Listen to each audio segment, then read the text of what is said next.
Allah berkata dalam Al-Quran, dan seperti itu kami jadikan setiap nabi musuh dari kalangan jin dan dari kalangan manusia. Allah menyebutnya syayatinal jinni wal ins. Ya, Allah menyebutnya dengan setan-setan jin dan manusia.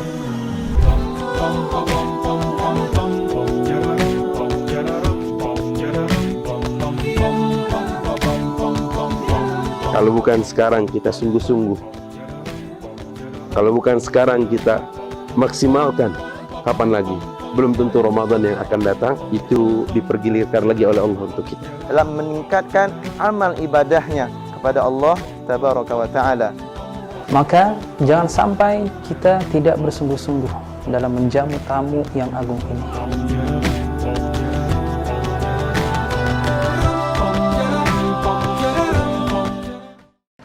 Bismillahirrahmanirrahim. Assalamualaikum warahmatullahi wabarakatuh.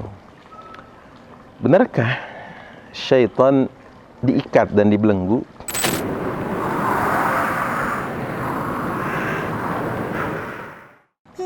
Maka pertanyaan ini mengingatkan saya akan sebuah hadis dari sahabat Abu Hurairah radhiyallahu anhu arda. Rasul sallallahu alaihi wasallam bersabda, beliau berkata, "Idza dakhala Ramadan," jika datang bulan Ramadan, "futihat abwabul jannah," seluruh pintu-pintu surga dibuka oleh Allah Subhanahu wa taala. "Wa ghulliqat abwabun nar," ditutup rapat-rapat seluruh pintu-pintu neraka. "Wa sulsilatis syayatin," dan dibelenggu, diikat, dirantai syaitan-syaitan. Rawahul Bukhari wa Muslim. Hadis ini riwayat Bukhari dan Muslim. Lantas, apakah cukup hadis ini sebagai satu-satunya hadis? Dan bagaimana cara yang tepat memahami hadis ini? Jika kita lihat masih banyak orang-orang yang di dalam bulan Ramadan masih kalah oleh bujuk rayu syaitan. Loh, bukankah syaitan yang diikat dan dibelenggu? Kok bisa syaitan yang dibelenggu dan diikat mempengaruhi manusia untuk tidak puasa, mempengaruhi mereka kaum muslimin untuk tidak berzakat, tidak salat, tidak melakukan aktivitas amal saleh dalam bulan Ramadan, tidak menjaga dirinya dari perbuatan maksiat? Kok bisa? Nah, inilah kita temukan ada riwayat dari Rasulullah SAW yang lainnya, di mana disebutkan di situ wasufidat maradatus syayatin. Jadi yang dibelenggu adalah pembesar-pembesarnya, ya, setan-setan penggedenya.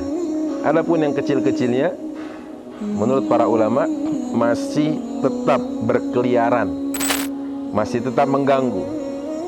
Dan apa maksud dari hadis ini? Para ulama mengatakan, hadis ini mengatakan bahwa sesungguhnya pintu-pintu surga dibuka seluas mungkin, artinya mudah bagi kita untuk melakukan aktivitas amal saleh di bulan ini, dan jalan ke sana begitu terbuka dan begitu besar dan lebar.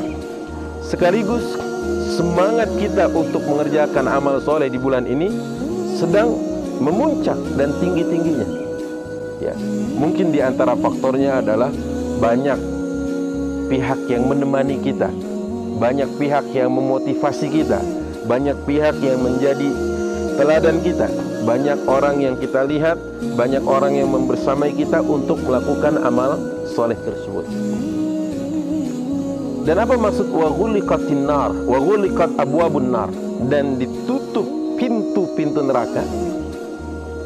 Mungkin di antara maksudnya para ulama menjelaskan bahwa peluang untuk berbuat buruk, ya, itu dipersempit oleh Allah Subhanahu wa taala. Kemudian biasanya seseorang melakukan hal itu karena dorongan hawa nafsu.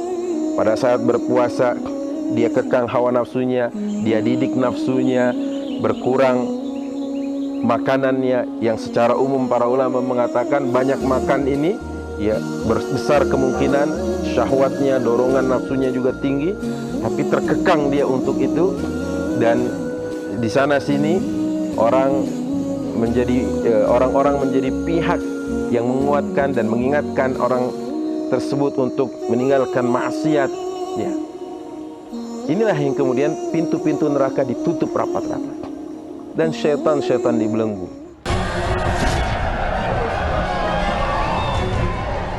Allah berkata dalam Al-Quran, dan seperti itu kami jadikan setiap nabi musuh dari kalangan jin dan dari kalangan manusia. Allah menyebutnya syayatinal jinni wal ins, ya.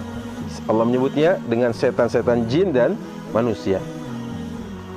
Dan setan-setan ini adalah pihak-pihak yang memang menginginkan kita ini jauh dari rahmat Allah, karena mereka tidak mau sendirian, karena mereka tidak mau, ya, nanti tidak punya teman. Mereka ingin ada pihak-pihak, ada orang-orang, ada yang menemani mereka dalam hal keingkaran kepada Allah Subhanahu wa taala. Oleh karenanya, mari pahami dengan baik apa yang dikatakan Rasul sallallahu alaihi wasallam. Jangan sampai Ramadan yang sangat berkesan ini, Ramadan yang dinanti oleh banyak pihak, Ramadan yang menjadi impian bagi mereka yang sudah lebih dulu berpulang kepada Allah Subhanahu wa taala, kita sia-siakan, ya, dengan tidak mengerjakan kebaikan, justru malah mengerjakan keburukan. Syaitan-syaitan yang besar, syaitan para pembesarnya, tokoh-tokoh dan dedengkotnya dibelenggu, tapi masih ada, menurut para ulama, setan-setan kecil yang mengganggu. Oleh karenanya, ayo pilah dan pilih lagi apa hal-hal yang bisa mengakibatkan amal kita di Ramadan ini baik, meningkat dan berkualitas.